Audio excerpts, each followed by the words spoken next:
Hello learners, welcome to my YouTube channel online तैयारी with Puri. आज हम करंट अफेयर्स पढ़ेंगे 1 जून 2024 की। बेंगलुरु का एक कैनरा बैंक है, उसकी एक सहायक कंपनी है HSBC लाइफ इंश्योरेंस कंपनी। उसने 14.50 की पार्टनरशिप को IPO ने माध्यम से घटाने की मंजूरी दी है। इसके लिए RBI व DFS वित्तीय सेवाओं के विभाग मंजूरी लेनी होती है। प्रेजेंट में 51% की बहुमत जिम्मेदारी कैनरा बैंक के पास है। HSBC life insurance Asia Pacific के पास 26% है और 23% PNB के पास है। इसके CEO और MD है सत्यनारायण राजू। उसके बाद देखिए 1 जून को वर्ल्ड मिल्क डे भी मनाया जाता है और ये 2001 में शुरू हुआ था। इस बार की जो थीम है वो है celebrating the vital role dairy plays in delivering quality nutrition to nourish the world. ये इस बार की थीम है। उसके बाद देखिए जो बॉक्सिंग फेडरेशन ऑफ इंडिया है, बॉक्सिंग फेडरेशन ऑफ इंडिया ने वर्ल्ड बॉक्सिंग में शामिल होने के लिए परमिशन दी है और ये नवगठित है, यानी कि अभी गठित हुई है। पहले क्या हुआ कि इंटरनेशनल ओलंपिक कमेटी ने इंटरनेशनल बॉक्सिंग एसोसिएशन को परमिशन नहीं दी थी। फिर जब वहाँ से परमिशन नहीं मिली तब ये बनी थी। उसके बाद ये इस स्टेप से क्या होगा कि जो बैंकॉक में वर्ल्ड ओलंपिक्स क्वालिफायर चल रहा है तो वहाँ पर ये लिया गया और इंडिया वर्ल्ड बैंक में के मेन मेंबर्स, जैसे कि जो 5 मेंबर्स पहले से हैं USA, Canada, Sweden, Germany, great Britain, और इनमें ये शामिल हो गया। DFI के अध्यक्ष हैं अजय सिंह और 2028 के ओलंपिक्स होने वाले हैं लॉस एंजलिस में। तो इस तरह से ये इसके बारे में कुछ न्यूज़ थी। उसके बाद देखो जो थीम है world for no tobacco day, जो कि 1 जून को मनाया जाता है। उसकी थीम है तंबाकू उद्योग हस्तक्षेप से बच्चों की सुरक्षा।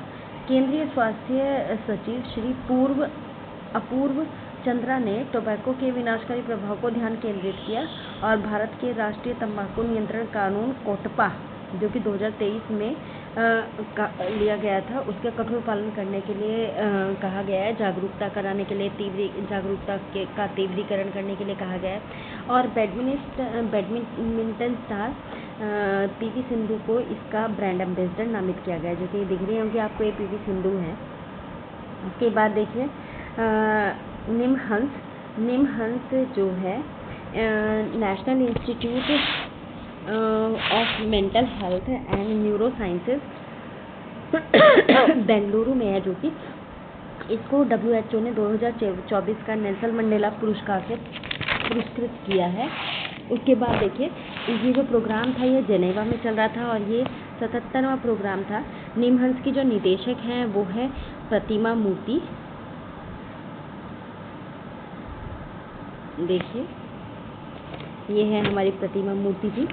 और सेंट्रल हेल्थ मिनिस्टर जो है मनसुख मंडाविया ने निमहंस को बधाई दी। निमहंस इस टाइम पर जब 77th प्रोग्राम ये जेनेवा में चल रहा था, निमहंस अपने 50 साल पूरे कर रहा था और अखिल भारतीय मानसिक स्वास्थ्य संस्थान AIIMH अपनी 70वीं वर्षगांठ मना रहा था। तभी ये अवार्ड इसके लिए दिया गया, तो इनके लिए दोहरी खुशी हो गई है। नेल्सन मंडेला अवार्ड 2019 में स्थापित हुआ था और ये जो भी स्वास्थ्य के फील्ड में जो भी अच्छा करता है उसको नेल्सन मंडेला अवार्ड दिया जाता है। उसके बाद देखिए आगे है NFS साउंड बॉक्स के बारे में एक न्यूज़ है कि एक्सिस बैंक और मास्टर कार्ड ने NFC साउंड बॉक्स पेश किया है। इसके जो NFC साउंड बॉक्स है इसके कुछ फीचर्स हैं। देखो टैप प्लस पिन है ट्रांसफ़र के लिए, 5000 से ऊपर के ट्रांसफ़र के लिए। इसमें एक डिवाइस में एक स्पीकर लगा होगा जो ऑडियो सिग्नल देगा और स्क्रीन पर भी रिएक्शन दिखाएगा, जो 7 डिफरेंट लैंग्वेजेस में होगा। ये बहुत अच्छी चीज़ होगी इसमें। उसके बाद देखिए इसमें वीज़ा, रुपए, अमेरिकन कार्ड और इन सब के लिए होगा ये। और इसमें 4G वाईफाई एबिलिटी होगी उसके बाद जो कार्ड्स और पेमेंट्स एक्सिस बैंक के जो अध्यक्ष हैं वो है श्री संदीप मोगे। देखिए ये इनकी फ़ोटो है, ये संदीप मोघे जी हैं। उसके बाद मास्टर कार्ड के जो दक्षिण एशिया डिवीज़न के अध्यक्ष हैं वो है गौतम अग्रवाल। देखिए गौतम अग्रवाल भी दिखा देते हैं आपके, ये गौतम अग्रवाल जी हैं। उसके बाद 1 जून को देखिए 1 जून को ग्लोबल डे फॉर पेरेंट्स भी मनाया जाता है और इसकी स्टार्टिंग 2012 से हुई थी। इंग्लैंड के क्रिकेटर हैं जिनके बारे में अभी मैं बताने वाली हूँ। इनका है नाम ब्राइडन कार्से। इनको सट्टेबाजी के नियमों के उल्लंघन की वजह से क्रिकेट के सभी प्रारूप से 3 मंथ के लिए सस्पेंड कर दिया है और ये किया है England and Wales cricket board ने। ECB उसको सस्पेंड कर दिया। इनकी उम्र 28 साल है। 2017 से 19 के बीच इन्होंने 303 सट्टे लगाए। इससे पहले 16 मंथ का भी इनका प्रतिबंध लगा था, जिसमें 13 मंथ तो ये सस्पेंड रहे थे और अब इन पे फिर से लगा है, जो कि 28 अगस्त तक सस्पेंड रहेंगे। इनका जो बर्थ प्लेस है वो साउथ अफ्रीका है और इन्होंने डेब्यू किया था क्रिकेट की टीम में 2021 में। इन 14 इन्होंने वनडे इंटरनेशनल खेले और 3 इन्होंने T20 मैचेस खेले थे। उसके बाद है इसरो और विप्रो 3D ने भारत में PSLV के लिए 3D मुद्रित, ये देखिए इसके बारे में न्यूज़ है। इसरो और विप्रो ने विप्रो 3D ने भारत में PSLV के लिए 3D मुद्रित रॉकेट इंजन का सफल परीक्षण किया है। इससे क्या होगा कि PS4 के लिए डिज़ाइन किया गया है। PS4 को फिर से डिज़ाइन करने के लिए design for additive manufacturing DFAM तकनीक लागू की है। लेज़र पाउडर और बेड फ्यूजन से इस इंजन के 14 घटक एक बना दिए गए हैं, जिससे 19 बेल्ट के जोड़ समाप्त हो गए हैं। अब PS4 इंजन जो है नाइट्रोजन टेट्राऑक्साइड मोनोमिथाइल हाइड्रोजीन के बाई प्रोपेलेंट संयोजन का उपयोग करता है। PS4 को LPSC यानी कि लिक्विड प्रोपल्शन सिस्टम सेंटर इसने विकसित किया है और टेस्ट में 665 सेकंड का समय लगा। इसमें एकीकृत इंजन के 4 शॉट शामिल थे। उसके बाद देखिए जो रूसी राष्ट्रपति व्लादिमीर पुतिन है, जो कि ये है व्लादिमीर पुतिन, और उज्बेकिस्तान के राष्ट्रपति शौकत मिर्जियोयेव, ये है शौकत मिर्जियोयेव उज्बेकिस्तान के, और इनके बीच मध्य एशिया का पहला परमाणु ऊर्जा संयंत्र के निर्माण का कार्य शुरू करने पर सहमत हुए हैं ये दोनों।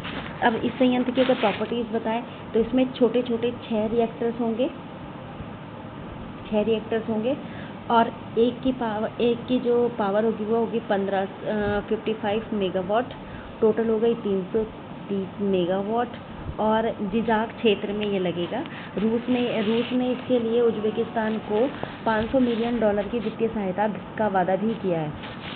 आगे देखिए भारतीय अमेरिकी छात्र एक है बृहत सोमा, इसको स्क्रिप्स देखिए ये बृहत सोमा है, इनको जो है Scripps national spelling bee award दिया गया है। ये क्लास 7 का बच्चा है और ये फ्लोरिडा में रहता है और 29 शब्दों की इसने करेक्ट स्पेलिंग बताई। 50,000 अमेरिकन डॉलर मिले हैं इसको और 29 स्पेलिंग्स को बताने के लिए इसने 90 सेकेंड्स का समय लिया और इसने अपने जो कॉम्पिटिटिव था फैज़ान जसी उसको हराया। फैज़ान ने लाइटनिंग राउंड में 200 फैज़ान जो था उसने लाइटनिंग राउंड में 20 शब्दों की सही वर्तनी बताई थी। बृहत का चैंपियनशिप वर्ड था एब्सील का मतलब होता है जैसे पहाड़ों से नीचे उतरने के लिए एक रस्सी लगाई जाती है, उसको एब्सील बोलते हैं। उसके बाद देखिए EW स्क्रिप्स कंपनी के अध्यक्ष और CEO है एडम सिम्पसन। मैं उनकी फ़ोटो नहीं लगा पाई शायद से, कोई नहीं। एडम सिम्पसन 2023 में जो बृहत थे वो 74th पोजीशन पे थे। 2022 में ये 163rd पोजीशन पर थे और इस बार ये फर्स्ट पर आए हैं। इसमें टोटल 8 फाइनलिस्ट थे, जिसमें 5 तो इंडियन अमेरिकन थे जिनके नाम थे ऋषभ शाह, श्रेय पारिक, अदिति मुथुकुमार, कैरोलिना और बृहत। ये टोटल 5 थे।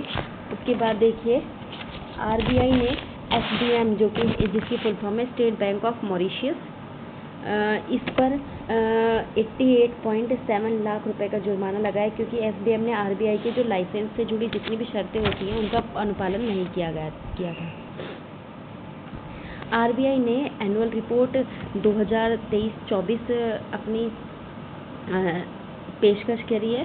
इसमें आरबीआई ने चालू जो कारोबारी वर्ष था 2023-24 उसमें भारतीय अर्थव्यवस्था के 7% बढ़ने की संभावना व्यक्त की। अब है अडानी पोर्ट्स और and special economic zone access की पूरी स्वामित्व वाली एक सहायक कंपनी है Adani international ports holdings private limited. उसने तंजानिया बंदरगाह प्राधिकरण के साथ 30 साल तक तंजानिया के दार एस सलाम बंदरगाह पर कंटेनर टर्मिनल 2 के परिचालन के हस्ताक्षर किए। दार एस सलाम सड़क और रेलवे से जुड़े होने के कारण बहुत ज़्यादा इम्पोर्टेंट था। CT2 यानी कि कंटेनर टर्मिनल 2 में 4 बर्थ हैं और इनकी जो सालाना मैनेजमेंट क्षमता है वो लगभग 1 मिलियन TEUs है और 2023 में इसमें लगभग 0.82 मिलियन TEUs कंटेनर का मैनेजमेंट किया गया था। तंजानिया के जो कुल कंटेनर वॉल्यूम का करीब 83% हिस्सा इसी में है।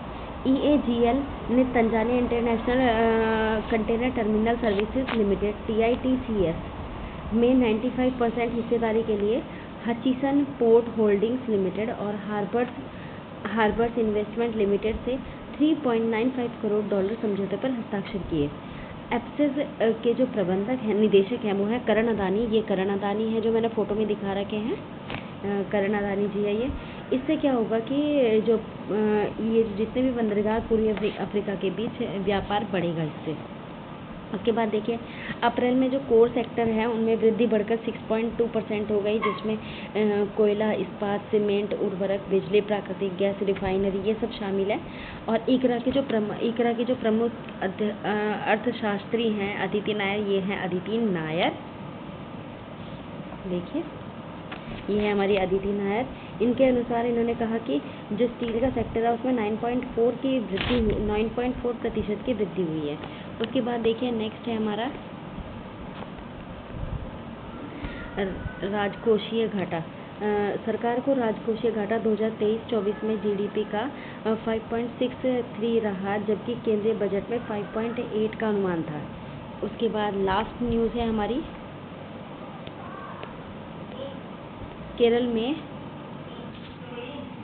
केरल ने अपने स्कूली पाठ्यक्रम में कृत्रिम बुद्धिमत्ता यानी कि AI को कक्षा 7 के छात्रों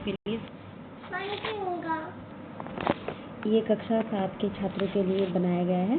सूचना और संचार प्रौद्योगिकी ICT पाठ्यक्रम में इसमें डाला गया है काइट, जिसकी फुल फॉर्म है Kerala infrastructure and technology for education के अनुसार इसमें 4 लाख से अधिक छात्रों पर असर पड़ेगा। AI लर्निंग में शामिल करने वाला केरल का निर्णय भारत में पहला उदाहरण है। ये कक्षा 1, 3, 5 और 7 की कक्षाओं के लिए है और बाकी कक्षाओं के लिए अगले सत्र से शुरू होगा। इनकी जो बुक्स हैं ICT की बुक्स उसमें वो 4 लैंग्वेजेस में होंगी, मलयालम, अंग्रेजी, तमिल और कन्नड़ में होगी। इन बुक्स में क्या होता है, छात्रों को पिक्टो ब्लॉक्स पैकेज और स्क्रैच सॉफ्टवेयर होंगे जिससे AI में सहायता मिलेगी। तो आज के लिए इतना ही। नेक्स्ट वीके के लिए हम नेक्स्ट वीडियो में मिलेंगे। थैंक यू व्यूअर्स, और मेरी वीडियो को लाइक, शेयर और सब्सक्राइब करते रहिए। Thank you.